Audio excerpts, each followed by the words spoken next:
Hey, welcome. We're live. Booms, booms, booms, booms. No, no, We got a podcast to do. no. Oh, shitty Raw. It's like WWE doesn't care. And, Daniel Bryan's gonna have to forfeit the title. That's so boring. Booms, wake up. We got a podcast to do. Oh, dear God. Oh, Dave, I just had this fucking horrible dream that Raw was over in the UK, and the booking was just fucking horrible, and it made no sense, and it was phoned in, and oh my God, what happened? What happened, Dave? Was that a dream? Was it Pablo? Were you there? Oh my God, Pablo, you were there too. It was horrible. Please tell me that was just a bad dream that I just had. Please tell me that just wasn't a Monday Night Raw. Oh, it was horrible. It was mediocre at best. Down in the comments, if you have time, put win, loss, or tie. Yeah, this was. You know what? Can I start with? You started with a nightmare. Can I start with a wrestling conspiracy theory? It's a wrestling theory. Here's my wrestling theory. You ready? The UK fans are awesome. The whole world knows that. WWE knows that. So they just bring a half-assed product to the UK. You know, they know that they're going to cheer, they're going to dance, they're going to sing, they're going to jump through hoops, they're going to go absolutely bananas, they're going to root for the heels, they're going to root for the best wrestlers. It's Bizarro World. No, it's not Bizarro World. That's what the whole fucking world wants. Just the UK has the balls to say it. But do you think because the UK is always a hot crowd, they just do the bare minimum to get by? That's my theory. That is my theory. Booms, what's your theory? Dave, I'm still scared. That was like one of the worst Raws ever. Well, hold on. They've had 3 bad Raws in a row. I don't know if it's the worst Raw ever. I mean, come on. We didn't have Kane. Horrible. I could get angry. I could yell about how WWE, you just wasted 3 hours of my life, and I want them back. No, just keep on. I'd probably waste them anyway. Ugh. Oh, God. So, are you saying it's a loss? 2 losses in a row? Possibly a 3rd loss. I think, now that I go back, I think we might have to tic-tac-toe. I think we were too nice. We were very, very too nice to that Raw with Kane and Daniel Bryan. I think we were still on a WrestleMania high. I think you might have gave it a win. I might have gave it a tie. But I think we were too lenient. I think this might be the 3rd loss in a row for reality. The UK crowd was awesome. But the show just wasn't. It was like not bad for a house show in the middle of Kansas, but a Monday Night Raw in the UK. I don't know. It's just they didn't take any risks whatsoever, and I don't know. Like I almost want to give it a tie because of the UK crowd, and I almost want to give it a tie because there really wasn't anything ugly. But you know what? I was too soft 2 weeks ago on WWE because I was still on the WrestleMania 30 Daniel Bryan high. And you know what? I have to be a little bit harder on them because this, to me, even though I did give 2 weeks ago a tie, and I regret that. That Boo-Boo, when I'm on my deathbed, you know, like Ronald Reagan wrote his book about the Marines, what he regretted. I want you to write my obituary that I regret giving Raw 2 weeks ago a tie. Like, you know, if I'm going to die, I want to clear up my mistakes. And giving Raw 2 weeks ago a tie was a huge mistake. I'm going to try to make it right, and I'm giving this Raw a loss. The crowd was awesome. It maybe would be a tie, but no. I can't go around life giving everyone ties. It's just not fair to pro wrestling. It's not fair to me, my kids, my family, my religion. It's just not fair. I have to be honest, and I have to give it a loss. Booms, nightmare aside, win, loss, or tie. absolute loss. I mean, this was not even remotely close to a win. It was so half-assed, so fucking phoned in. It was like I was watching a house show that they were throwing out in the middle of Ireland somewhere. I mean, that's just how god-awful it was. I mean, if this was like, like a house show, I was like, okay, this was bad. This wasn't bad. They put some effort into it. Okay, this isn't bad, but this was Monday Night Raw. This was your flagship show. You're promoting a pay-per-view. This is, one of your hottest crowds. You're so happy to be over in the UK, and you fucking put a turd in the punch bowl. Why? So you go with loss. Please put win, loss, or tie. Any comments, please leave them as questions. Well, you can leave any comments. We'll get to them later. But if you leave them as questions, we got our main man, Sword Dog, in the booth. He's checking it out. He'll be passing us any questions, so feel free to hit us up with anything, dude. Trust me. After this Raw, we'll answer anything. How did I lose my virginity in the 4th grade? I'll tell you. No, I'm just kidding. I wasn't that young. But any questions whatsoever, send them down below as a question. Pablo will forward them to us.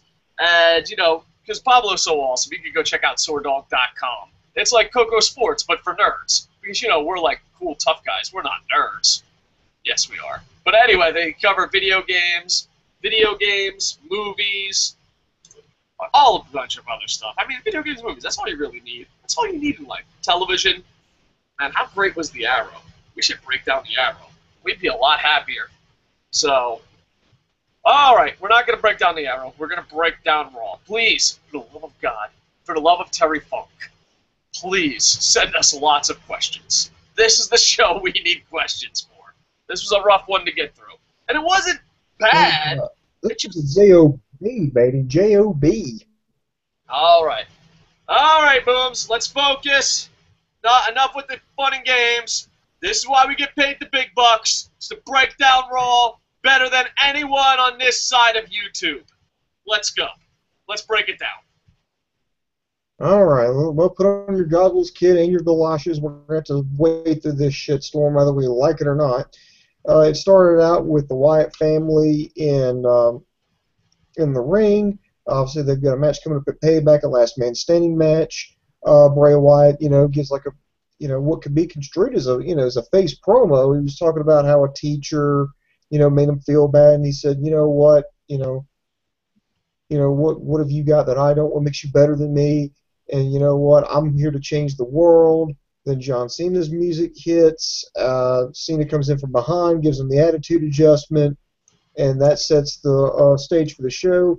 I hated this for a couple of reasons. One, okay, we're supposed to boo Bray Wyatt, and I know that they're trying to say that everybody get behind him. They're trying to play that off as part of the storyline, but oh, well, the crowd's falling under his spell. He's a very charismatic person. All these people are following him.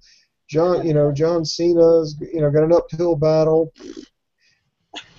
But, okay, that aside, he should have people booing him because he's a bad guy. But, okay, whatever. He's cool. He's awesome. I'm not going to disagree with that, and I'll never cheer for John Cena. That being said, John Cena, his music hits. He comes in from behind, hits Bray Wyatt with his finishing maneuver. That's a heel maneuver. That's something a bad guy's supposed to do. So it's like we've got topsy-turvy world here. I'm beginning to think that secretly John Cena is a heel. I think he just doesn't exist. I think John Cena has been dead for the last 20 years, and Adam Cole just took his spot, and no one noticed. He doesn't exist. So basically, he's like David Cooey. Dude, don't hurt the quiet one. The quiet one has feelings. All right, David Cooey is a real person. All right, when I ever lied to you, I don't hate David Cooey. I just question his existence. It's like when we have Jerry O'Neill. He's maybe David like a robot, Cooey is John Cena. All right, let's focus on the review. Yeah, so Adam Cole makes the run in, dun dun dun dun, and nothing happens. I don't even think the heel face thing is. It's just, to me, it's wasted Bray Wyatt. His promos are absolutely amazing. I know Player Dies the other day. He was like, oh, the beginning of the promo doesn't match the end of the promo. And I was like, I never noticed that. But I watched today. No, Maybe I'm a psychopath, but I completely understand what he's saying. And I think the problem with Bray Wyatt is that you're trying to make the heel, it's just bad booking all around, you're trying to make the heel someone that's had a hard time in life, someone that's been picked on, someone that wants to fight for the underdog, someone that wants to fight for the loser. Well, here's the reality. Most pro wrestling fans have felt that way their whole life. So you're like, wow, yeah, I understand where you're going from. And then John Cena's like, I never give up. Everything was handed to me. No one can relate to that. So it's kind of like the face is the heel and vice versa, but John Cena doesn't exist. The promo, and it's just bad. It's just bad. And my whole thing is, John Cena can't get over in New York. John Cena can't get over in Detroit. John Cena can't get over in Japan. John Cena can't get over in the UK. John Cena can't get over on the moon. John Cena can't get over on Mars. Why the fuck are we pushing this guy?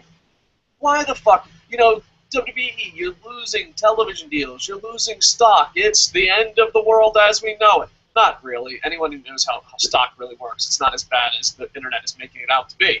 But with that said, the world is crumbling around you, and you still go behind this guy. You're still with him. I don't understand the loyalty of people that let you down and fail you over and over and over again. I don't understand it.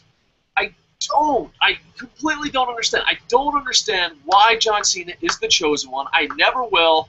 And where is he going to get over? Where? And not only that, but now you got him against probably one of the coolest bad guys to ever premiere, and everyone just wants you to go away. They don't even want John Cena to get revenge. They don't want Bray Wyatt to get revenge. They just want it to end. Bray Wyatt is on to great things. And John Cena, stop. Why? We'll get to it later with the Usos, but why is everything that's cool John Cena tries to ruin? And then in his delusional mind, he's like, I'm helping the Usos get over. I'm helping. You're not helping anything. You are hurting the company. When there's 20 friggin' cool people and they're getting over without you, and you attach yourself to them going, I'm helping them. No, you're not. No, you're not. Just go away. Just go away. Dude, listen. This is a letter. Dear John Cena and Adam Cole, because you're the same exact people. There's no difference. You tell us how much money it takes for you to go away. We start the Kickstarter tonight. We start the Kickstarter tonight. You say, John Cena, Adam Cole, get together, because you're the same effing person. Get together and be like, you know what? How much money to walk away? And I don't have that money. I'm pretty sure Sword Dog, Big Pablo don't have that money. Boom, boom. Hey, money. Hey, Warbucks, do you have money to pay John Cena to go away? No, I'm going to have to write a check. But I'm pretty sure no matter how much all three of us, Jerry, David Cooey, the Internet Imagery, no matter how much there's hard times, there is enough of us to chip in $5, $10, $20 here and there. And we'll start the Kickstarter tonight, John. We'll start the Kickstarter tonight. Bring your little brother Cole and get them together, and you tell us how much money for you just to go away. And I guarantee we will make more money than WWE stock. Please, tell us how much money. That is it. If you got connections in WWE and you're watching this, ask John Cena how much money it would take for him to disappear. Just disappear. We're not saying kill yourself. We're not saying go to prison. We are not wishing you bodily harm. We want to hand you a lump sum of money and you to go away forever. So, the offer's out there. We will start the Kickstarter tonight. All you have to do, John, is tweet how much money it would take for you to go away. Just tweet us. Tell us. We'll pay the money. We'll kickstart it, baby. Man. Another 10, 20 years of this shit. All right, Booms. I think we complained about. Awesome promo. Some guy who doesn't exist ran down. Could have been Cole. Could have been Cooey. Who knows? All right, first match of the night here. Yeah, I love the enthusiasm. I'm just putting all this here. You had the U.S. champion Sheamus versus Cesaro in a, dear God, non-title match. I really wasn't happy with this. I like Cesaro. I do. I really do. But you put him in there with some idiot like fucking Sheamus, who is just, lame, not cool, square, whatever the fucking term is now, a fucking mook, whatever you want to call him. You put him in there, and then you put in someone that, Cesaro, who's just fucking cool. He's fucking rising star, and then you get this fucking train wreck. Yeah, Cesaro got the win. The match wasn't as good as the one on main event the other week, and that's about all I can really say. I guarantee Sheamus, you fucking look at a Cesaro match. Yeah, he definitely ruined the Cesaro match. I think no matter how much money we make for John Cena to walk away, Sheamus will match that money. I think the second John Cena walks away, Sheamus is the most hated man in pro wrestling. On top of that, every time there's a non-title match, you make baby Terry Funk cry. I just want you to know that, WWE. There's babies everywhere. A baby Terry Funk just cries. All right, we have a question from Aaron Moore. This was just horrible. Non-title matches don't even count. When will Sheamus turn full-blown heel? Hopefully soon. Hopefully soon, because at least it'll be fun to hate him. I heard when they got back from the European tour. I heard the Battle Royal where he finally got the U.S. title from Dean Ambrose was the start of it, but they weren't going to completely pull the trigger on it till they got back from Europe. So I'm looking at because he got such a huge reaction. Did you hear his reaction? Boo! Hey, he's already there. I don't give a shit. You can't even get over in your home, I don't know if it's your home country because you're from Ireland, but it's close enough. Ireland, England, Canada, America. I'm in Nebraska now. It's like me getting booed in Oklahoma. Like, you can't even get over in your region, boom, boom. Yeah, and just, will he turn full-blown heel? There's rumors that after this tour he will, but if I was WWE, I would just turn him heel now. It's not like he's getting it's not like he's getting a hero's welcome back in his home continent. All right, and do you want to go with another question here from Franielli? Yeah, Franielli says, "This is actually more entertaining than the show." I know. Well, that's why we need your questions now more than ever because this was a hard show to go through. Franielli says, "Is it WWE?" And I want you to know, total eclipse of the heart. See, that was still more entertaining than Raw. All right, Franielli. I don't know about hell that. Yeah. All right, here's a question from Franielli. Here's a question from Franielli. Is the WWE actually working to make the next stars, or are they too busy making odds for Cena to overcome? Oh, that's a home run of a question there.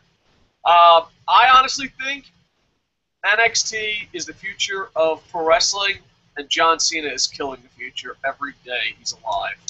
No, but I totally agree with that because you got to think that's where Rusev is going. I mean, I was talking to Mark Broncos on Facebook, and he hopes because Kurt Angle's contract's up in September that Kurt Angle versus Rusev would be a great WrestleMania match. But that's a big if. You know, the contract is up in September for Kurt Angle, but that's a huge if. But most likely it's John Cena, and not only that, but they're not looking to put stars over. Because all these John Cena defenders can be like, well, they put Bray Wyatt over later, but it doesn't matter. You're going to remember WrestleMania for the rest of your lives. And when it was put to the test, 10, 20 years from now, when we remember WrestleMania, John Cena did not do the right thing. NXT is everything that's right with the future of pro wrestling, and John Cena, it's just like anything in life. The old, rich, corrupt will do anything to keep the young down. It doesn't matter what business you're in. It doesn't matter what country you're in. Japan, America, Canada, Iceland. Oh, not Iceland. Iceland's pretty badass. But Greece. It's corrupt old people holding young, talented people down. That's what this generation is. And they're keeping it alive. You got to remember, because remember when in the 90s everyone's like, oh, it was great. Remember when Sting? Yeah, because people passed the torch. These fucking baby boomer scumbags ain't passing the torch to anybody. And that's it. So NXT is building these stars. That's almost any incarnation of wrestling, every generation. You've got one generation who has to okay, basically you have the old generation who cling to their spot. They have to be the champion. They have to main event. They have to be there. And then you have like these young guys, and there's only a handful, only a very select few that to their credit, scrap and claw their way to the top, and they reach the top. Then they usher out the old generation. They're the new guys. And then this new crop comes along. Well, guess what? They have to be the champion. They have to main event. And so that next generation has to do it, and it just keeps repeating itself over and over and over again. You don't get your spot in the WWE by waiting your turn, by working hard. You fucking take it.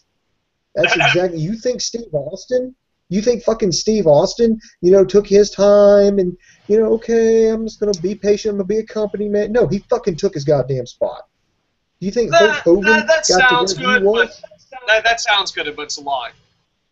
No, Steve Austin, the only reason he got his spot was because he was cutting great promos in ECW, and they wanted to steal the Attitude. They wanted to start the Attitude Era, and they saw the success of ECW, and they said, wow, he looks like a wrestler. Let's get him. And then Steve Austin came up with his own gimmick. If it wasn't for the success of ECW, that would have never happened. There is no taking it. There is. That's just not the real world. That's not the real WWE. Did Sheamus take anything? Yeah, he might have took a cock in the ass, but he didn't take anything. It's bullshit. You just have to look good and kiss ass. And Steve Austin didn't take it because of what he did. He did because they wanted to recopy the ECW Attitude Era. And same thing with The Rock. Everyone's like, oh, The Rock just took it. Really? Really? Oh, hey, my dad's a Samoan. Oh, really? Cool. Don't work the independents. Just come aboard. There was nothing of taking. And that's the thing. It's a WWE lie. Because if there was taking it, who's the woo-woo Long Island guy? He took it. Didn't fucking do him good. Ziggler took it. Didn't do him any good. Now let's look who kisses ass. Sheamus. He didn't take anything. He just sucked the old wah-wah. And now, wow. So, yeah, no. Life's not fair. Just life's not fair. And WWE shows that at its highest level. There is no taking it. Don't lie to me. They might want to be wrestlers one day. Dude, look good and kiss ass. That's how you become a superstar. That's it. All right. Malik Doug. Oh, wait, there's still more. Also, do you think that approach will come back to bite them?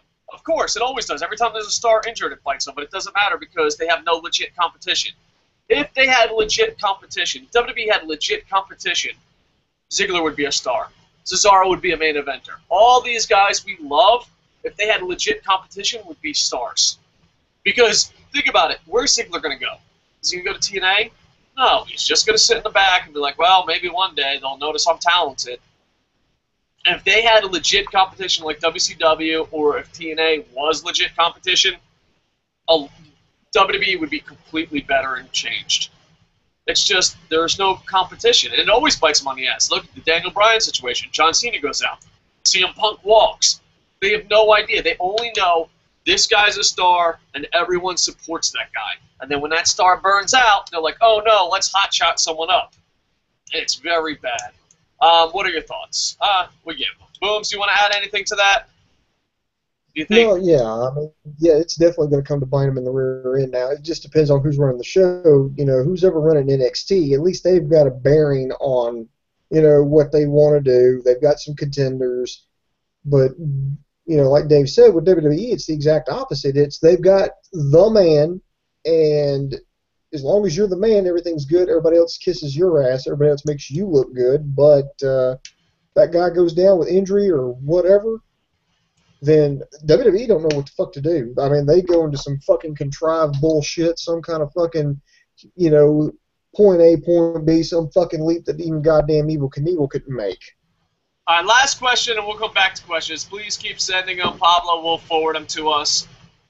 Malik Douglas says, do you know they censored the CM Punk chants? I figured as much. They censor everything. Doesn't surprise me. Yeah. It's just they censor everything they could possibly do. Anything they could do to control it, they will. And well, they can't do that when it's live, but when it's taped. Yeah. And even when it's live, they pipe in crowd music. I mean, you can tell who's... And you know what's so funny? Remember I always said you can tell who's really over and who's not by how they shoot how they shoot them. And like Daniel Bryan, they shoot the whole crowd going crazy, and then they shoot, and for John Cena, they shoot it up close because they don't want to show the crowd sitting on their hands. They tried to pan the crowd for Sheamus. And it was boo, dead, oh crap, let's zoom in on Sheamus. They tried to get a crowd shot for Sheamus. That was the highlight of the night for me. They tried to get a crowd shot of Sheamus. Oh, they really thought he was going to get cheered. Poops, they thought he was going to get cheered. I don't know. I enjoyed that. I enjoyed that tremendously. That might have been the spot of the night for me. All right, Booms, let's get back on track. Internet Inventory sent us 4 questions. It's going to be a long night. Yeah, get those. In fact, I think I need to put on a pot of coffee. It's going to be a while here. Next year, oh dear God, WWE listened to me. They just didn't listen to me the right way. Somebody asked me, well, how would you book it? You know, if they're going to have to strip Daniel Bryan to the title and get it on somebody, how are you going to do it? And I gave them, this great, at least in my opinion, I thought it was a great idea, and some members of the Internet Inventory agreed. I said, just take 12 guys, take 12 of your top guys, and you have them in a tournament. And then, whoever wins that gets it down to 6. So guess what? Then after that, you say, okay, now we're going to have an elimination chamber. And now to determine the order for how you're going in, we're going to do a beat the clock.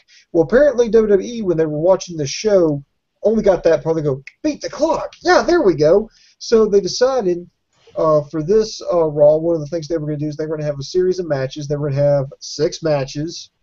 Or not 6 matches, 6 wrestlers compete in 3 matches in a beat the clock challenge for, guess what, kids, the Intercontinental title shot. Hey, you know that thing we just had a tournament for? Technically, let's have like another mini tournament to determine the #1 contender for the guy who won the Intercontinental title by winning a tournament. Yeah, is your head hurting? Yes. All right. You had Big E versus Ryback. They set the pace at 5 minutes 2 seconds. It was just lackluster. I mean, the crowd wasn't into it. Nobody knows what to do with Big E. I think they really took the wind out of his sails when they broke him off from Dolph Ziggler. They, pushed him. They gave him a little bit of a Continental title run. But after he's lost it to Bad News Barrett, I don't know. He's just lost all momentum. And Ryback and Curtis Axel, yeah, these guys could probably main event a house show in Council Bluffs, Iowa, but I don't want them anywhere near my TV. Yeah, I feel bad because no one gave a shit about these 2 wrestlers.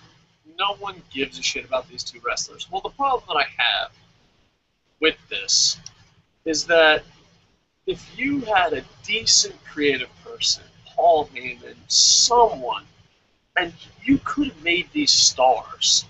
Ryback was getting over before, well, guess what? You had to hotshot him to the main event. Why, kids? Because WWE doesn't know how to tell a story.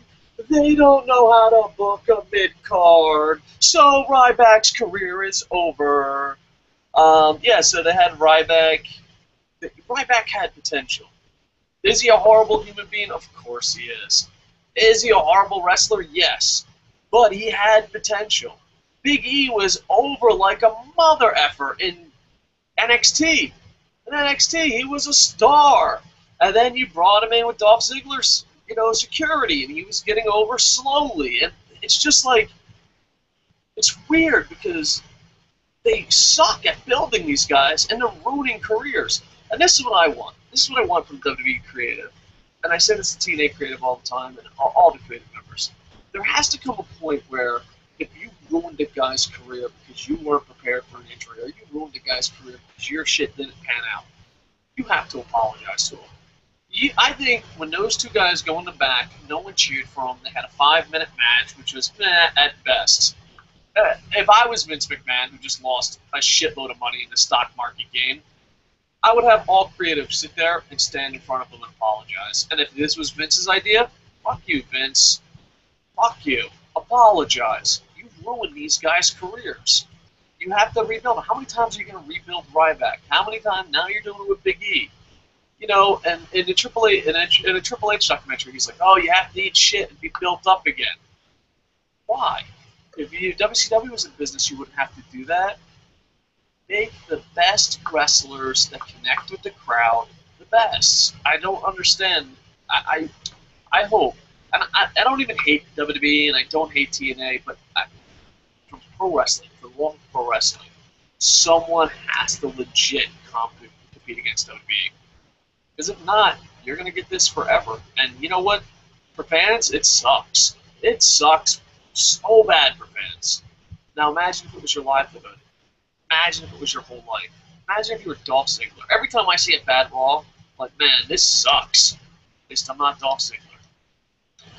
Because, I mean, he works out. He's mastered his craft. He's super entertaining. I mean, could you imagine being great at something and then ass-kissing is the reason why you're not there? It has to wear on you, no matter what form of business you're in. And some of you might be there. Some of you might be a programmer. Some of you might be a news manager. Some of you might be a web designer.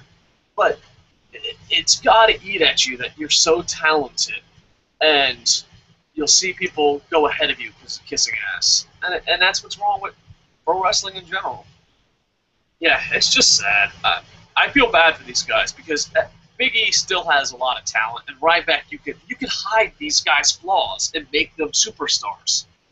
But that means the guys in the back actually have to have talent. Poor guys. Should have a moment of silence for them. All right. All right, next here. Oh God. God, I'm noticing a theme here. Anyway, R-Truth and the Funkadactyls came out, and he was doing his whole what's up, whatever. Then Fandango came out with Layla, and then just before the match started, Summer Rae's music hit. She stomps out to the ring, she kisses Fandango, and then she gets in a cat fight with Layla. Fandango pulls them both apart, and they go to the back. End of segment. Yes, that actually happened, kid. I am just not making stuff up on the fly. This is not like a Mad Lib. R-Truth and the Funkadactyls rapped. Fandango and Layla came to the ring.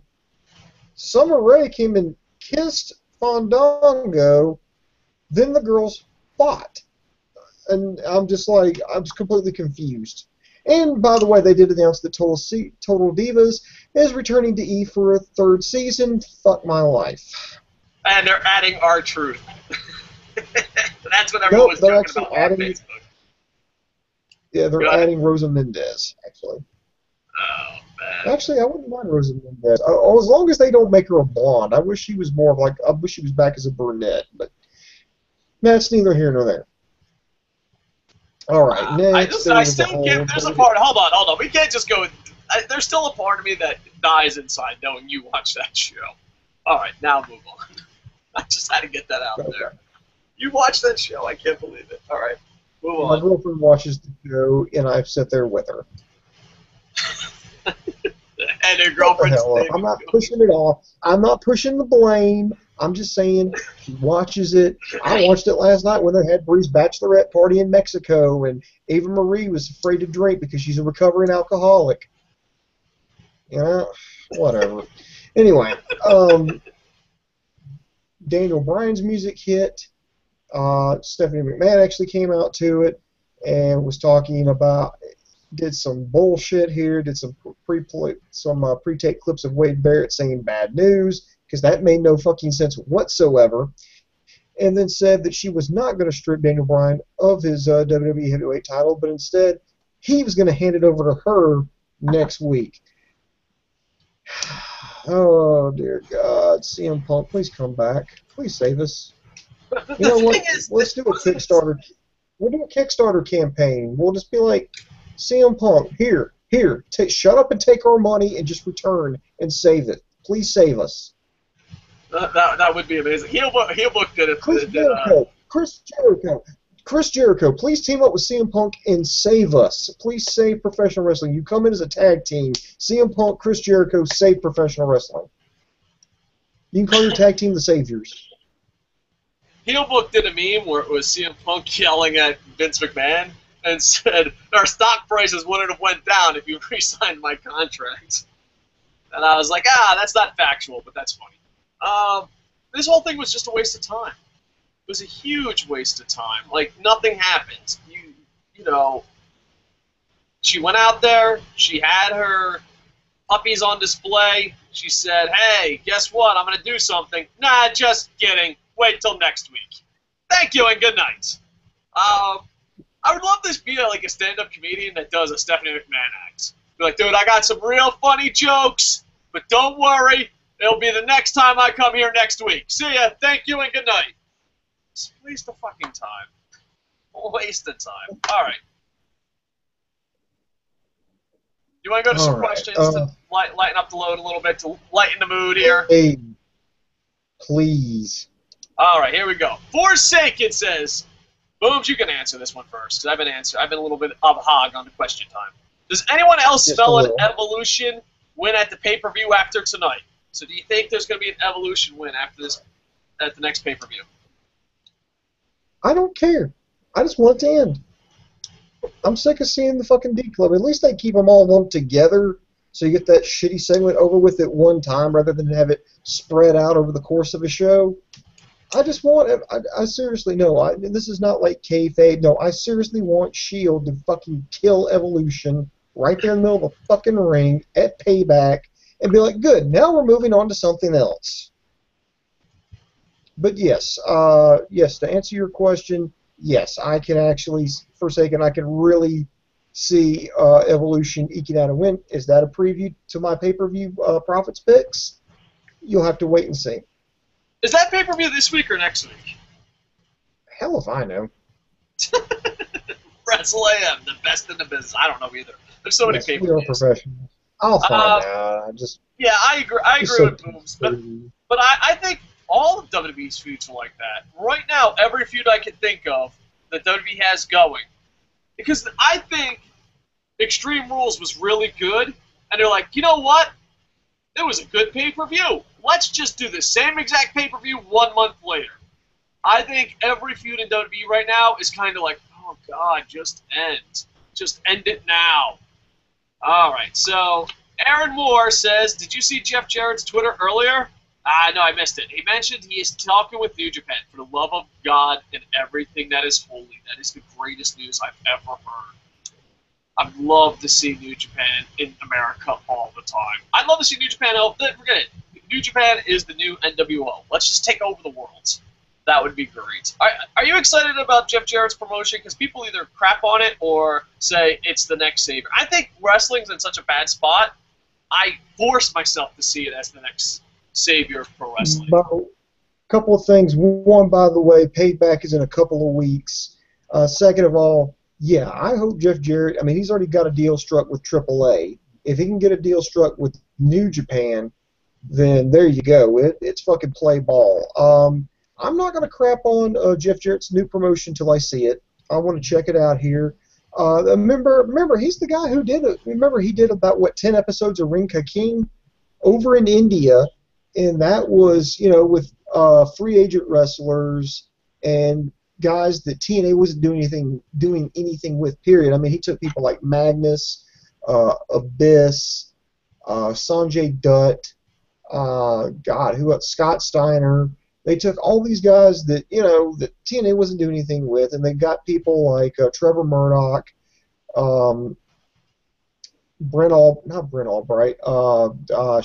Eugene, some Indian wrestlers, and they put on a pretty good show. So if that's any indication, now that if he can get his guys in there who he wants, I'm interested to see what it is. And I think he learned a lot of hard lessons from TNA, and I think he kind of learned what not to do, which is probably probably some of the best experience you can get, and hopefully things will turn out for the best. All right, Alex the Sauce Boss, do you think Cesaro or Alicia Fox will get a title shot at Payback? If so, any chance of them winning it? Oh, that's tough. They are pushing Alicia Fox for the storyline. She has Cesaro, no. Alicia Fox, yes. Really? Cesaro will not get a title shot, at least I don't think he would right now. He's in a little side feud right now.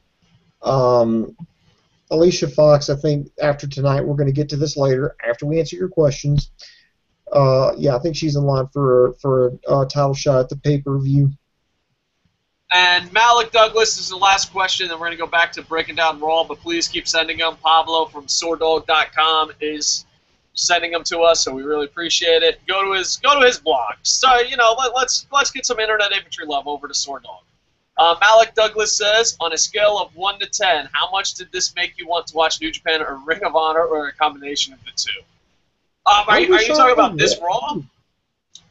Yeah, I guess he said, I guess this show, but after this, I wish I could go back and watch the Ring of Honor New Japan pay-per-view. If you missed it, you owe it to yourself as a wrestling fan to go check it out. I gave it a 7.5 out of 10. I enjoyed it. I was thoroughly entertained by it, and I was sitting there, watching Raw, going, you know what? I could be watching the New Japan Ring of Honor pay-per-view again. I already know what's going to happen. I already know everything, but it might be worth another look. Yeah, when it comes to Raw, I like doing Raw just because, most people watch Raw. I also like doing Raw because I've been watching it for a long time. But to be honest, as a fan, I really enjoy New Japan and Dragon Gate better. And I'm thinking about slowly but surely, as our audience builds up, to get into more Japanese products. But the problem is, we do pay-per-view profits, and boom, how many people did it? 4. And the views of overseas wrestling is really low. And I'm not all about the views, but if my fat ass is going to talk, because I can't do a short thing. I tried doing short. The guys that can do short, like OTCRS and all those other guys on there, good for them. That's not my style. I just talk forever. But, if I'm going to do a 2-hour show breaking down New Japan and 4 guys watch it, you're kind of I'm just going to go to a wrestling bar and talk. But no, hopefully as our audience grows, we'll do more and more. But, a lot of people like the New Japan and New Japan and the Ring of Honor content. We get a lot more downvotes on Raw because, people are sensitive, especially TNA. But we got a lot more likes, but we don't get a lot more views. But who knows? Maybe I'll just band up and start doing it.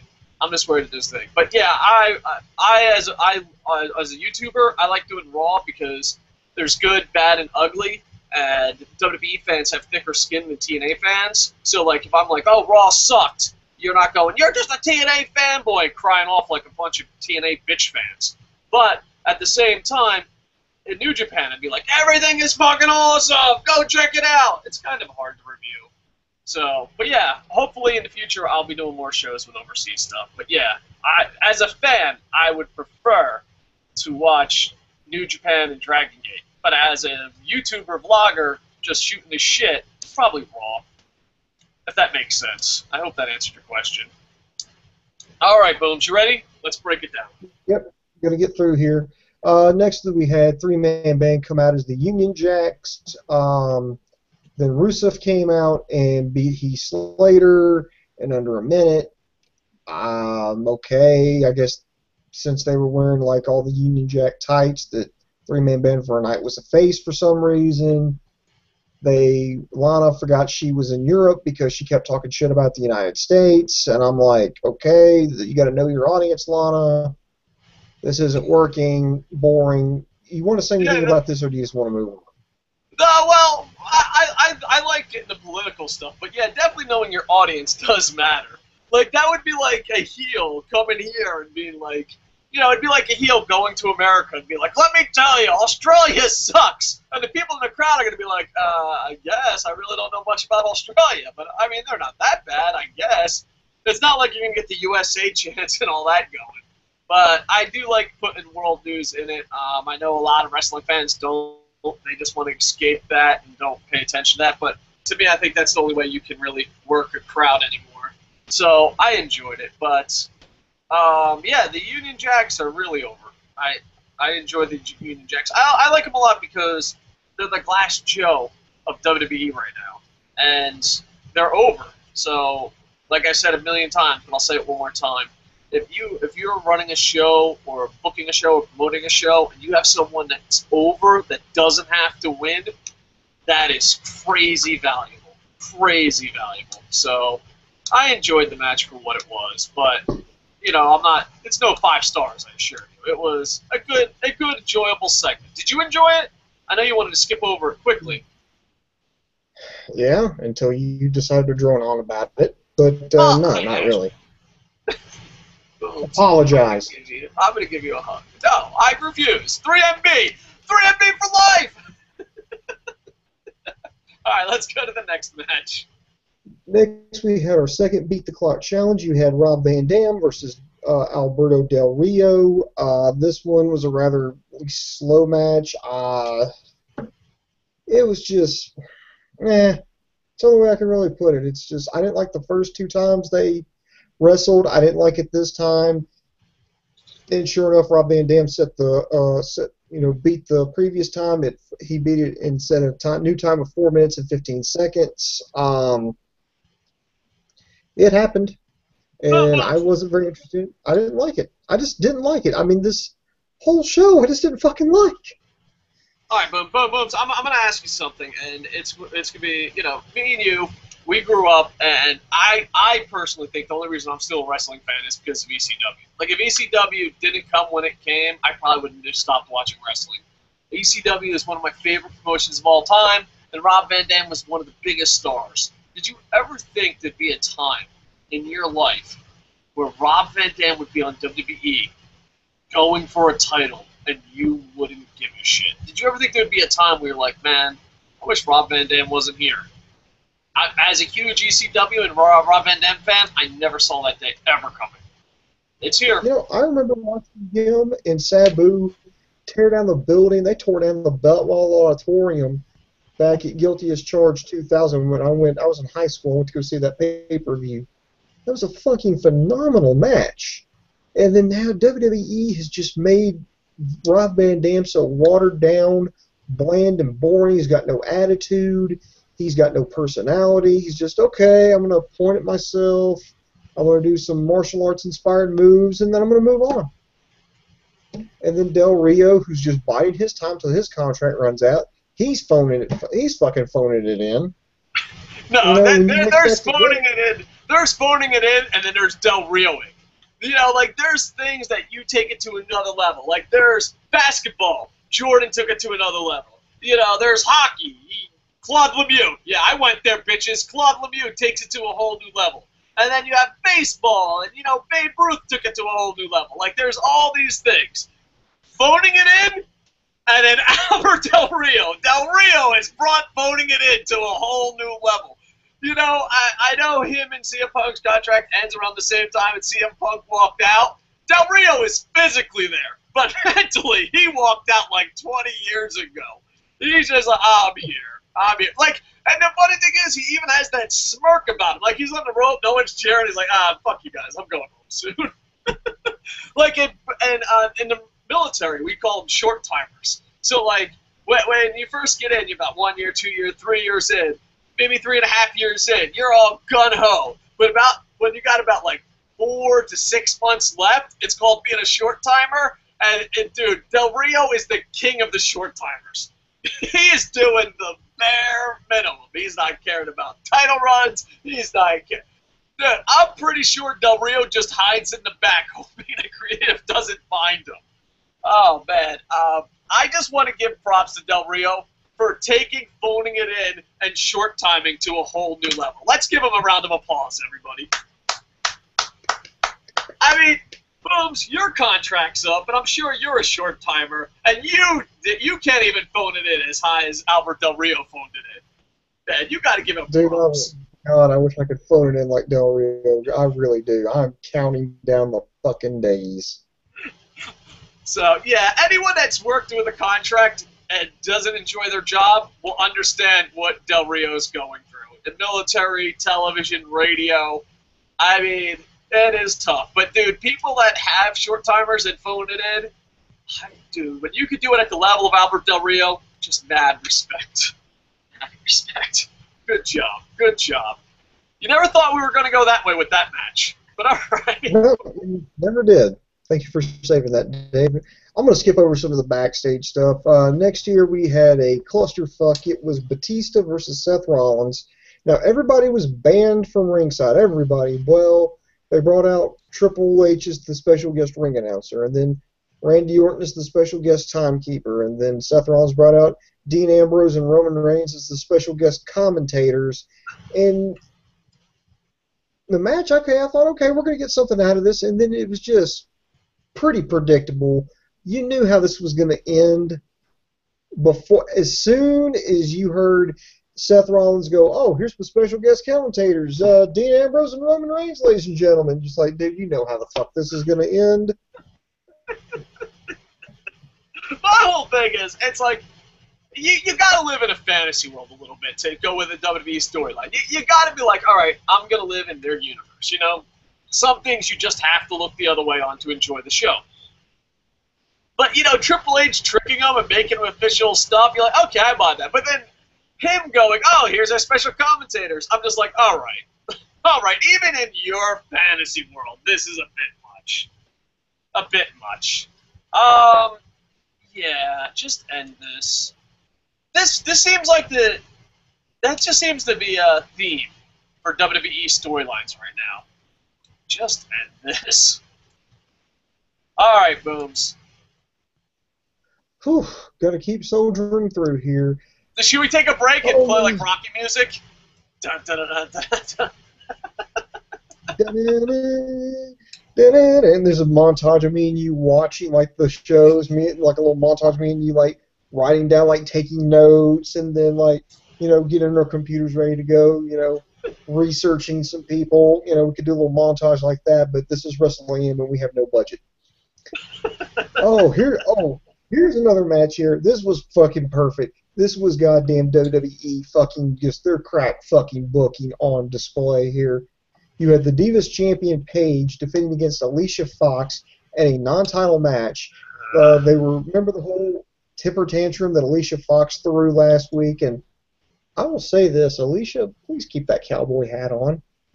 I don't know why, but when you put it on and started arching your back and strutting it, I was like, I'll be in my bunk. Yeah, these two women are very sexy. Oh, yeah. First off, there's a lot of stuff I want to talk about this match. First off, one, they are crazy sexy. Probably the two sexiest girls in it right now. Oh, yeah. Two, I don't know, Lana's pretty damn hot. But two, I'm surprised they didn't get better reactions. They're both from the UK. They're both improving. And Paige has worked the independents all over the UK. And she got a Sheamus John Cena reaction. I was kind of shocked by that. Both of them are. I think she got a decent pop. I mean, I'm not going to say it was like, you know, everybody was on their feet throwing their hands up, but it was I think Paige got a decent pop when she came home. I was just expecting a lot more. I really was, because like it's an indie wrestler. Like Alicia Fox, yeah, she's from the UK, but really she's a model that accidentally became a diva and happens to be a decent wrestler for WWE standards. Where Paige is no shit a UK wrestler. Her family's a promoter, her brother's a wrestler, her mother's a wrestler, her father's a wrestler, and I was just expecting a lot more. And yeah, the non-title stuff has to stop. Just stop. Bad. I was shocked because Alicia Fox got the early offense in like she did last week, but this time she got the win. Yeah. And I'm just like, okay, why would you do that? You bring, okay, oh, there's Paige. She's coming back home. She's come back to her home country. Look at the reaction she's getting, and she loses. And then I'm like, what? I mean, it was like almost like the Undertaker losing all over again. Everybody's just like, huh? What? And then Alicia Fox starts gloating. She steals Jerry Lawler's crown and pours a soda on herself. And no, I'm not making that up. That sounds like something like a dirty, perverted old man would say. Yeah, she won that match. And then, then she put Jerry Lawler's crown on. Then after that, she got up on the rails and started strutting out in front of everybody, and then she took a soda from the crowd, and she just poured it all over herself, right down the front of her shirt. Yeah, no, that actually happened. That's not like some sick guy, making that up, fantasizing, making, WWE Diva fan fiction. That's no, what I was about that to say. happened. You stole the words right out of my mouth. It feels like a 16-year-old was writing fan fiction. And I know this sounds bad and it's going to throw me under the bus. You're old when you're watching that, and the whole thing you think of is, I hope that soda's fake, because that would be really sticky. Like, that's it. Yeah, like, most people are like, oh my god, that's so hot. And meanwhile, I'm like, that's real so soda. much time to get that in the washing machine. Yeah, I hope she's got some kind of skin guard. Like, you're old. You just know you're old. Because everyone's like, wow, that is so hot and sexy. And meanwhile, I'm like, I hope that's not real soda, because that's really sticky. I think I'm officially old. I'm an old man. We're like, she might need to pre-treat that a little bit. She's only got so much time to get that in the washing machine. I wonder if they've got a washing machine there at the hotel. She's really going to need to clean that, because I don't want to. I would hate for her to pack that in her suitcase and have everything get all sticky with it. Dude, this is old AM now. But what did you think about the decision to have Fox go over Paige in her home country? Were you just as baffled as I was? You know what? I think I would have been okay with it if it was a title match. The fact that it was non-title just seems like, it's just garbage. It's just, I don't know. I think everything about this was good, but you just throw in the N-word, the unforgivable N-word of non-title. You thought I was going to go somewhere else. Everyone perked up in the studio, by the way. Like, you can see Pablo in the background. He's like, where is Dave going with this? But as soon as you threw in the N-word, non-title, forget it. It was just garbage. It just takes one non-title thing to ruin it. But besides that, I enjoyed it. All right, next year we had the third and final Beat the Clock Challenge. You had Dolph Ziggler versus Mark Henry, and again, more baffling booking decisions. I was like, technically, both of these guys are faces, so unless somebody did a heel turn somewhere, what the hell? But they threw them out there. It was actually not a really bad match, but it went to a draw. I thought Henry was about to finish off Ziggler with a power slam. Ziggler kicks out. He slipped out, hit the zigzag, but he could not make the cover in time. I mean, by the time he hit the mat, there was like 7 seconds left, and I'm like, well, if he hurries, he can probably beat it. And he scampered, and there was like 1 second left on the clock before he even got the pin. So I was like, after when you had like 4 seconds left, I was like, dude, it's over, and couldn't make the pin, and felt bad for him, but yeah. Again, more baffling booking. These are two guys that WWE wants us to pull for, but they pin them against each other. I don't get it, WWE. I honestly don't get why you did this. Please explain it to me, Dave. Well, first off, both of these guys were on the Fighting Kangaroos, and we were in the Internet Infantry chat, which I got to advertise more. Down below, you'll see a link to my Google+. Add me, and then I will invite you. I'll put you on the Internet Infantry list and invite you in the chat. Forsaken puts an Internet Infantry chat on every week, and I'm going to start advertising it. So the only way I can advertise it is if you add me personally on Google+. But they both of them were Fighting Kangaroos, and I remember going, I didn't read spoilers. I'm like, oh, it's probably going to end in a draw because I need the points to catch up to Boom Boom. And that's exactly what it did. And the people in the chat just lost their stuff. They were just like, dude, think of the worst case scenario, and WWE will do that. Just that's what WWE will do. So to me, in ring wise, this might have been match of the night, and it was only like 4 minutes long. But result wise, it was very heartbreaking. Like everyone in the chat was just heartbroken, especially me, because it being a tie, I get no points, and Boom Boom still has the lead in fantasy wrestling. But man, I feel bad for Mark Henry and Dolph Ziggler because they both deserve so much more. Amen. All right, Rihanna Jackson said Alicia Fox is not from the UK. She's not? I thought she was. I'm gonna take Miss Jackson's word for it. I thought she was originally from the UK. She's not. What? Are you really sure? I'm going to Google. All right, Booms, you can't get down. I'm going, where is Alicia Fox? Okay, you Google that. I'll just stall for time here. After that match ended, Rob Van Dam's music hit. He comes out. So now he's the #1 contender to the Intercontinental title. He does this thumb pointing here. Wade Barrett clocks him from behind and told him he's got some bad news. Hold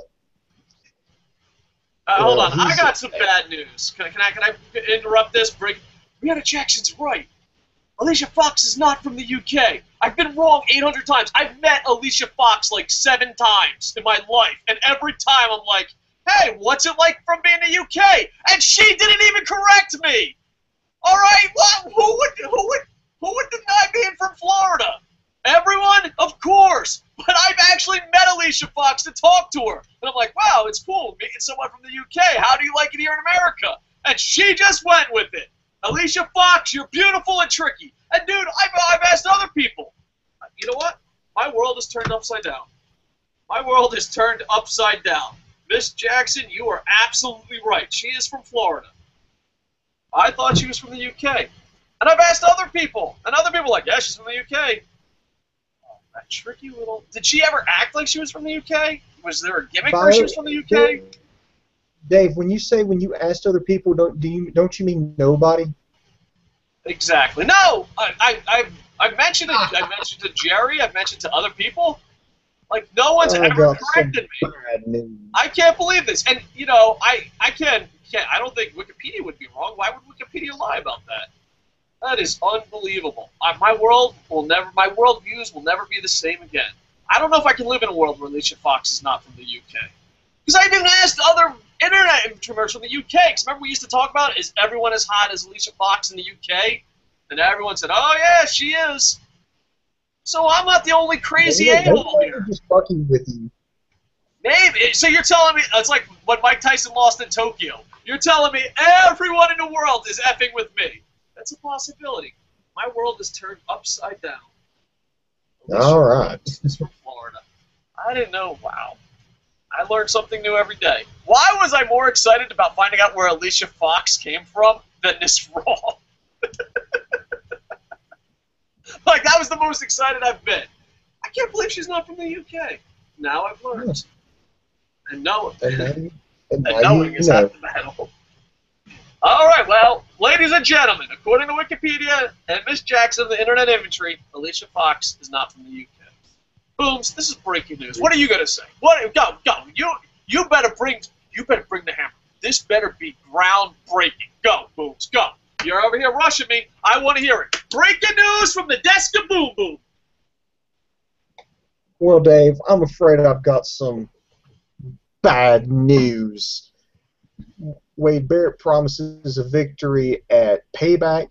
Then we go to the next segment. They bring out Adam Rose and all the Rosebuds for a little interview. Gets interrupted by Jack Swagger and Zeb Coulter. We finally got to see Adam Rose hit something of an offensive maneuver, do something involving wrestling.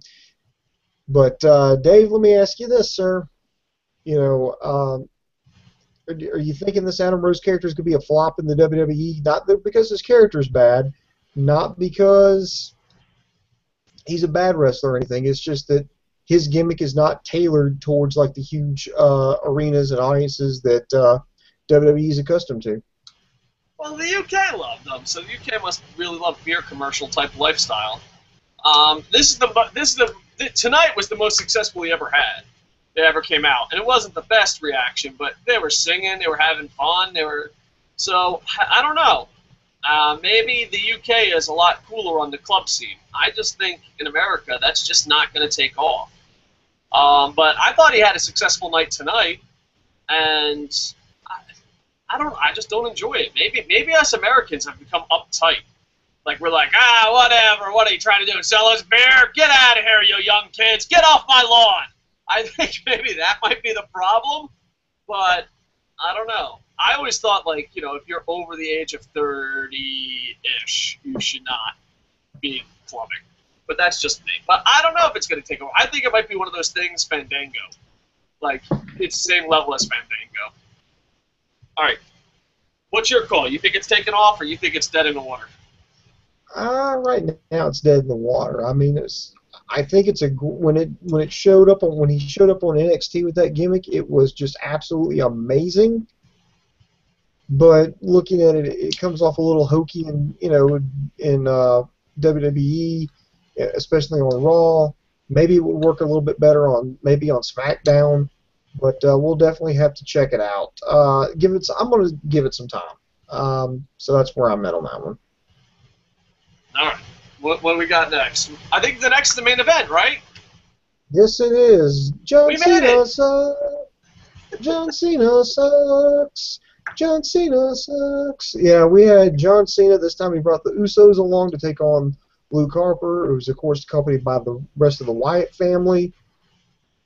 No. No. You know what? No. Fuck you, Cena. Fuck you. Do the fucking job. Job fucking clean. You know, is John Cena threatening people backstage? Is he like, if I don't win or if you don't make me look good, I'm not going to do any more Make-A-Wishes. If you don't give me this win, then I'm going to I'm going to walk out like CM Punk. I mean, what the hell is this guy going to... What?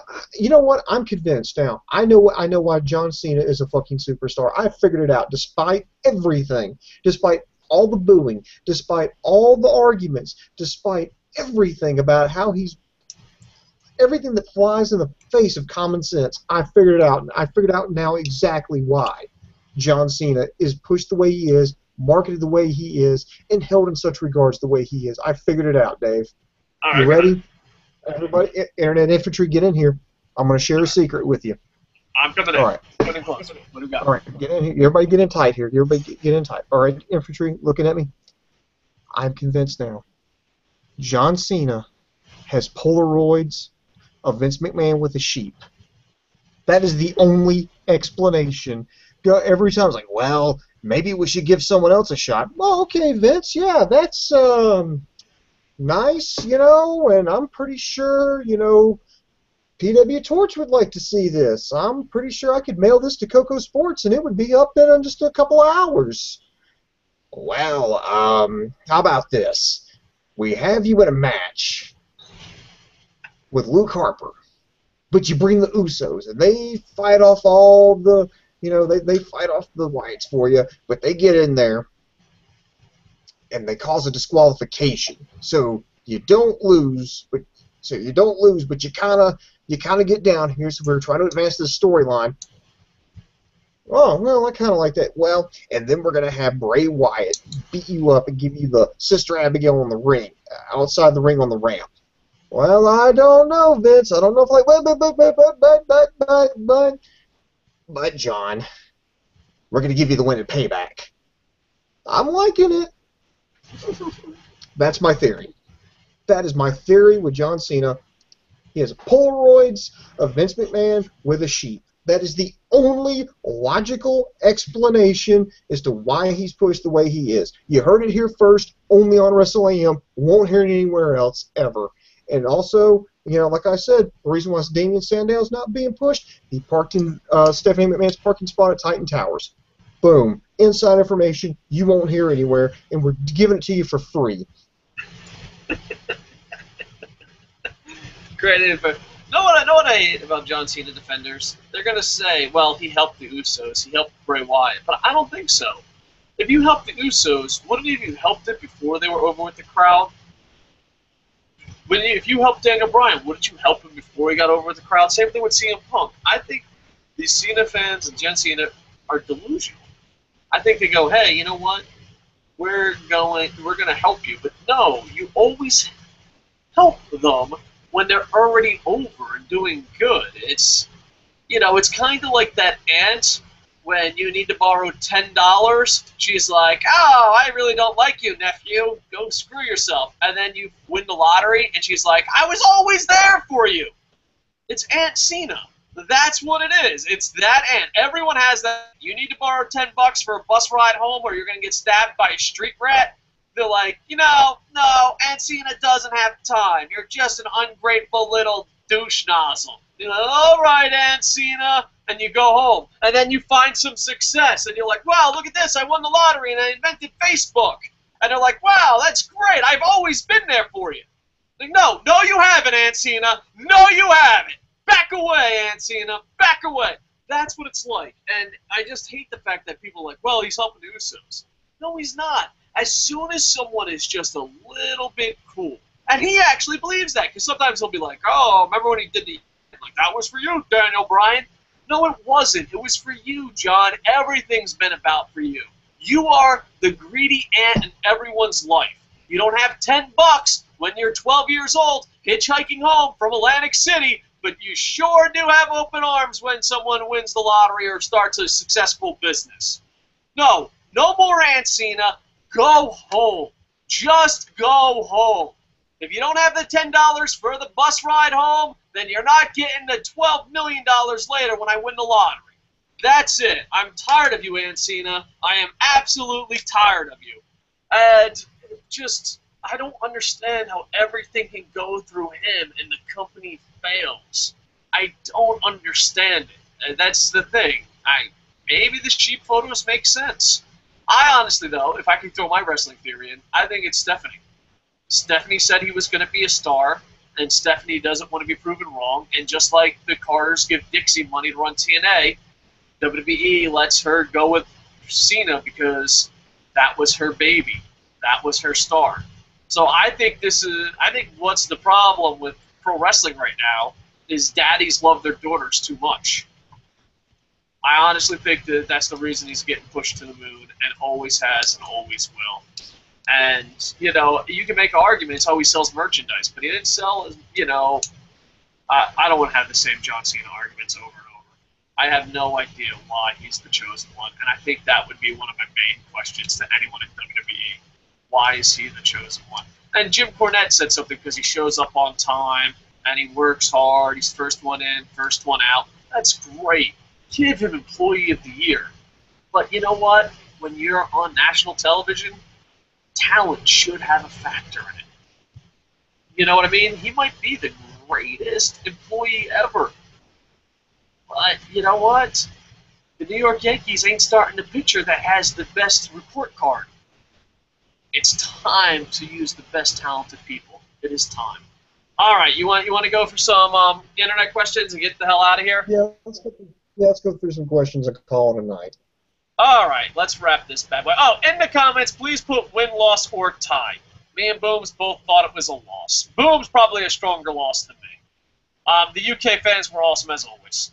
I was contemplating splitting my wrist, if that gives you any idea. Dude, I just remember we started the show early, just, not live, but we set up early.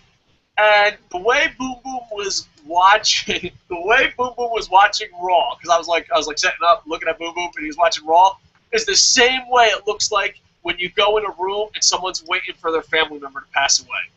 Like, Boom Boom could have been in an emergency room watching his loved Aunt Cena passed away. Like, Aunt Cena, I should have gave you the money. And he was looking at the Raw the same way he would look at his dying Aunt Cena. All right. Aaron Moore asks, off topic, did you guys see Godzilla? I loved it. Time for an internet bitch slap. Oh, I don't know if that was him or not.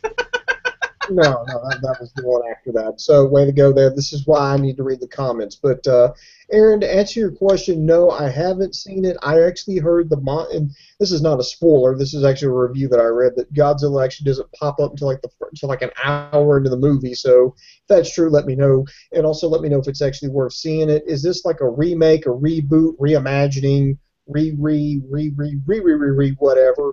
So just let me know if it's worth checking out, because I'm actually seriously thinking about, going to check out Godzilla. Yeah, well, I'm going to see it no matter what. But the reviews have been absolutely mixed, and a couple Godzilla superfans I know got to watch it early. I'm going to throw my friend under the bus. Booms, get ready for the geeky train. One of my friends in Tokyo flew to Hawaii so he could watch Godzilla like 2 weeks early. He flew He didn't fly to Hawaii for a girl, not for a vacation, flew to Hawaii, watched Godzilla, got on the plane, and flew back. And that dedicated Godzilla fan thought it was horrible. He did not enjoy it. I will watch it, but I've heard nothing but mixed reviews, and I don't know. It should be interesting. All right. Let's see. Blake Elbridge. I hope that's how I pronounce that. If you guys don't like the show, just Jesus fucking Christ, here we fucking go. I don't even need the rest of your shit. Oh, if you don't like the show, then don't fucking watch it. You know what? Your wife is gonna get fat. She is. I don't give a fuck who you marry. Your wife is eventually gonna get fat. Are you going to leave her? I am a Tampa Bay Devil Rays fan. Dude, just because they have a fucking bad game, I don't watch it. You are a fucking pathetic. You are not a fan. You are not a fan, and we did a video. We did a video explaining why we watch Raw even when it's bad. Because we are fans. We are through the thick and thin. And if you had any loyalty to your fanhood, you would understand that. Do you like any sports? Let me guess. Let me guess. Let me guess, Blake. You're a Yankees fan. Let me guess. You like the Lakers. Wow. What? Dude, there's something romantic about being a sports fan or being a sports entertainment fan or a wrestling fan or a fan of something that, you know what? Even if it's been 3 bad weeks, you still watch it no matter what. All right. Well, I'm not going to fucking apologize because we're fans and we expect it to be good. You know? Does anyone... Let's read this statement. Let's read this statement after the Knicks lose the goddamn playoff game. Knicks fans, if you don't like the playoff game, then why watch the Knicks? It's fucking insane way of thinking. You don't know what it's like to be a fan. Are you even loyal to your girlfriend? Are you loyal to your wife? Are you loyal to your sports team? Do you even know what it's like to be a fucking fan? Do you even have friends? Dude, just because... Man, it just fucking riled me up. If you don't like it, don't watch it. Da-da-da! Yeah, fuck you. Fuck you. We like pro wrestling. We review Raw every week. Good, bad, or indifferent. If you don't like it, you don't fucking watch it. You like it every goddamn week. You think it's great. And you know what? Even if you are that fan, I like WWE no matter what they do. Da-da-da! Let me tell you, you're the reason WWE sucks. Because you're the 3.0. You're the 1.0 in TNA. That no matter how bad or good it gets, you just accept it. And you know what? It goes even farther than that. Do you know why your internet is being stifled? Do you know why your government is selling you down the fucking river? Because you accept anything. You just live in this positive bubble. You don't give a shit about anything. Way to go. Way to go! You're a horrible boyfriend, horrible sports fan, and you're the reason your country sucks! Alright, let's read the second sentence, just in case that was an overreaction. Okay. Watch something else, nobody here wants to bitch all day and about stupid shit, then leave! Hold on. We are live. We are live on YouTube. So you came to the fucking review to watch a wrestling review and then say, no one wants to watch you. Okay, I understand that we're not for everyone. But I don't understand... Coming to a show. You had to come to YouTube. There was millions of shows out there, Blake. Millions of shows. But you came to YouTube. You stayed and left a comment. You left a comment. What the fuck? Yeah, I love that. Like, it would be like, you know what? I know nothing about ballerinas. I know nothing about ballerinas. But I'm not going to go fucking online, look for ballerinas, and be like, what the fuck? No one gives a fuck about being ballerinas because I got shit to do. I got shit to do. If you don't like pro wrestling and reviews and you want to be positive, why not just stay on WWE.com? Then you can get the reviews you want to hear. Let me guess. Oh, the WWE post show, everything was wonderful. I'm so positive. Way to go, Blake. You're the big fucking winner tonight. All right, just because you don't like a wrestler don't mean he's a bad wrestler. It just means you don't like him. Okay. All right. Let's use that logic in anything. Well, you know what? I suck at baseball. I'm willing to admit that. I love baseball. I love the Tokyo Giants. I love baseball. But if you throw a curveball, I will swing and miss every time. Okay? I will never make a high school team. I'll never make a college team, but Yeah, you don't like me as a baseball player? Well, that doesn't mean he's a bad baseball player. It just means you don't like him. It's fucking bizarro world. Fuck you, you positive little fucking douchebag. Yes, you actually need talent to do something. Oh, fucking, I'm the best baseball player ever. Just because I strike out on every fucking curveball, that's your opinion. Fucking douche. And WWE are making big bucks and don't listen to you fat ugly nerds for help on the show. Go fuck yourself and continue fail at getting women. Listen. The New York Yankees make tons of money. Michael Bay makes tons of money. Was Transformers good? Probably, because you're a positive piece of shit. And when it comes to making money, this is what I always go to. If you're saying WWE doesn't care about anyone because they make money, and they're the best because they make money, hear me out on this one there, fucking Blake, because you're probably a pussy that left already, but hear me out. Then Congress. Congress is not popular by anyone. They are the highest paid Congress of all time. Does that mean American Congress is the best at what they do? Does that mean Twilight is one of the best books ever written? Does it mean Michael Bay's Transformers was one of the best books ever? Is Twilight the movie one of the best movies ever? Now, my question is, if only making money matters, that means President Obama is the best president in the world. Yeah, didn't see that one coming. George W. Bush is the second best president in the world. I'm going to go with there's no one in the world that would agree with that. No one. But they got paid more than any president before them. So, I don't know what your political party is, but I guarantee no one's going to say Obama is the best president, and if they do, no one is going to say George W. Bush was the second best president. No one's going to agree with that. But according to your logic, they are. And maybe you are. Maybe you're just a positive bitch. And as fail at getting women, I only got one woman that was way out of my league. I got married very young and been there, and I'm very happy. So I don't need to get women. I just have one woman. And everyone that's seen my wife is like, how did this fat, ugly fuck get that woman? And you know what? I'm okay with that. Yeah, I am completely fine with that. And you know what? Just because, I know this sounds crazy, but just because you complain about pro wrestling online doesn't mean your whole life sucks. I live in one of the most expensive cities in the world. I live in the 13th floor overlooking Tokyo Tower. I have 3 kids. I love my life. And my life, I wouldn't trade it for anything in the world. Now, granted, could some things be better? Of course, everyone's life could be better.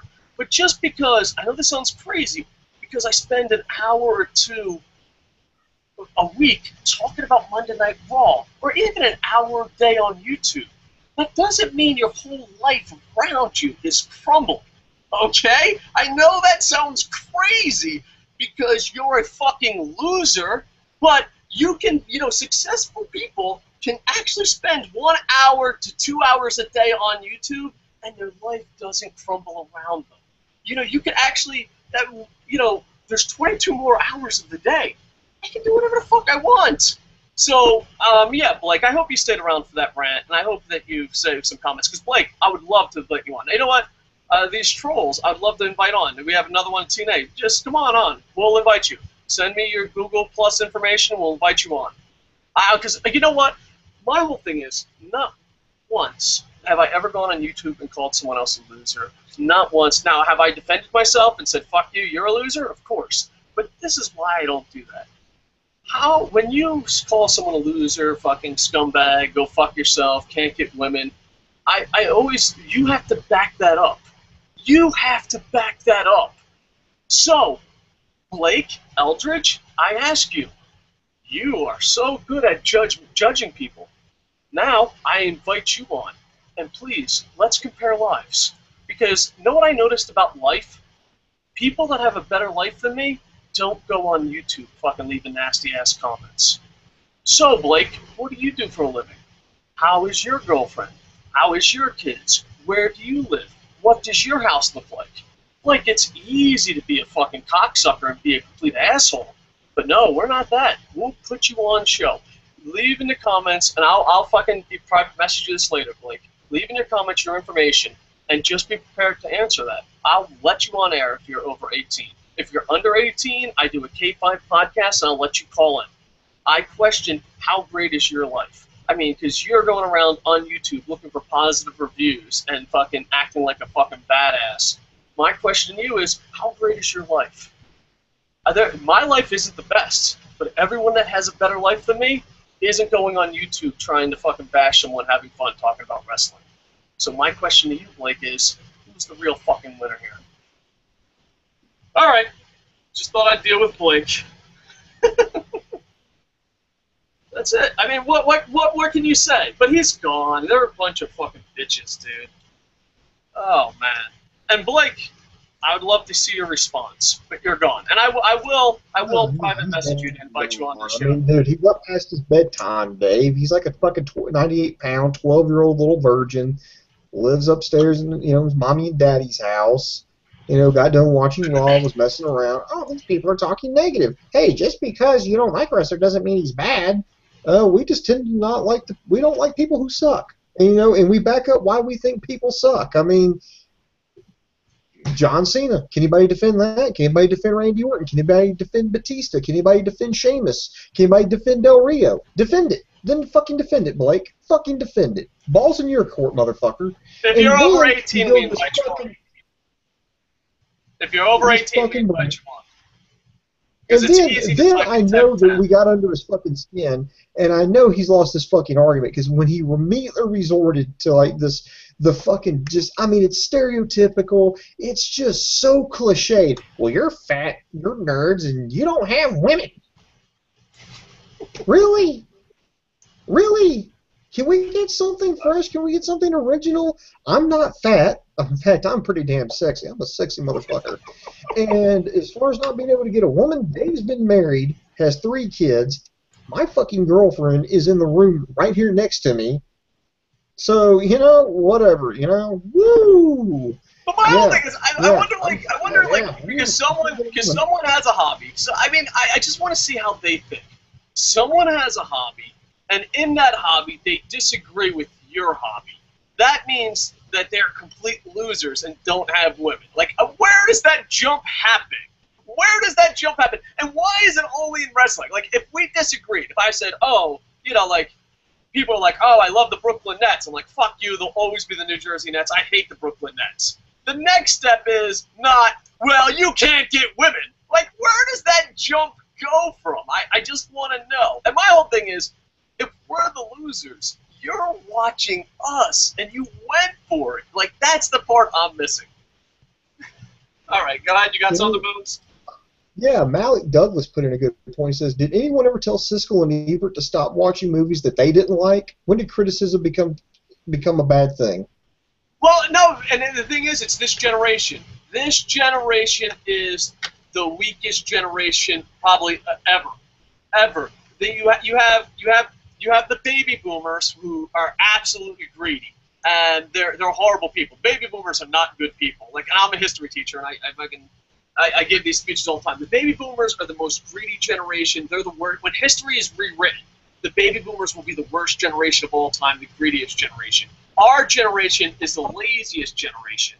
But our generation, we were lazy and couldn't fucking do what the baby boomers did because they held on to their spots and didn't pass the torch. So we spoiled our kids, and our kids are so weak. They can't handle bullying. They can't handle negative critiques. So it's funny because, like, it's bad. And the thing is, the generation that we need this young generation. If you're under 18, the world needs you to be awesome. But the problem is, your lazy parents don't want you to go through any hard times. And when you hear negative stuff, you just attack them like that. But the problem is, the real world, you have to hear negative stuff. And my whole thing is, Blake, if you're a bitch and you only want to hear positive stuff, why bother leaving WWE.com? They will give you every positive thing you need to hear. Don't even bother going out on YouTube. Don't bother reading other books. Don't bother hearing other ideas. Just live in your bubble. And that's what the internet one time was a great place because people could have arguments, talk about topics, and not lead down this road. But nowadays, the internet is sad because it's the Reddit generation. It's the Facebook generation. Back when we were kids, I know we're old, but the internet was, let's throw out ideas and hear them back. And it was such a great place. But then everyone came on the internet, And now people don't want to hear it. Like, no one wants to hear that their political ideas could be wrong. No one wants to hear that their religious ideas might be wrong. So what they do, they've ruined the internet by, A, the only way you can be positive is, the only way you can be popular is to be positive all the time, which is a horrible, horrible way to go, and it's not where I want to go. And second is, there is no conversations going on. Like, example, when I first got on, I didn't know what a Buddhist was. This is when I was a kid, and there was a Buddhist online. I was like, that's amazing. Tell me about it. That's how the internet was. That's not the way the internet is today. If you're a religion, a political party, you start your own group. It's the subreddit culture. It's the, oh, I want it to be positive all the time, so you know what? I'm just going to find people just like me, and we're all going to be fucking dumber in the long run because we can't hear anything negative or anything that goes against what we believe. And that is why this generation needs to be the strongest, but sadly is the weakest. Thank you, Blake. Thank you for being so weak. All right, that was a bit weird way to end the show. Should we tell the story about kittens to lighten the mood? No, I think we should do it on a strong note. In fact, I would encourage everybody to check out Kocosports.com. That's KOCOsports.com. It's your home for all combat sports. That includes mixed martial arts, boxing, pro wrestling, amateur wrestling, sumo wrestling. If you can get your nose broke doing it, we've got it covered there. Always open 24/7, so be sure to check us out at Kocosports.com. It's where the world goes to kick ass. Also, make sure to buy our Internet Infantry shirts if you're not a bitch. Blake, don't buy our shirt. You're the type of person that doesn't deserve to wear our shirts. But if you're not a bitch like Blake, please go buy our shirt, and we appreciate the support. Also, go check out Sword Dog, SOARDOGG.com. He'll try to keep everything positive, you weak bitches. And I'm the worst plug man in the business. I did K5 Radio. It's up here on YouTube. Go check it out. We got to advertise the chat and that more. There was something else I wanted to plug, but I think maybe I'll write it in the comments because I forget what else I have to do. I want to thank Jerry and Pablo, as always, and David Cooey, who does exist. I want to thank them, as always, for being awesome. Thank you to the Internet Infantry. Blake, I will be sending you a private message, and if you're over 18, I would love for you to come on the show. And I ordered it to another teenage role.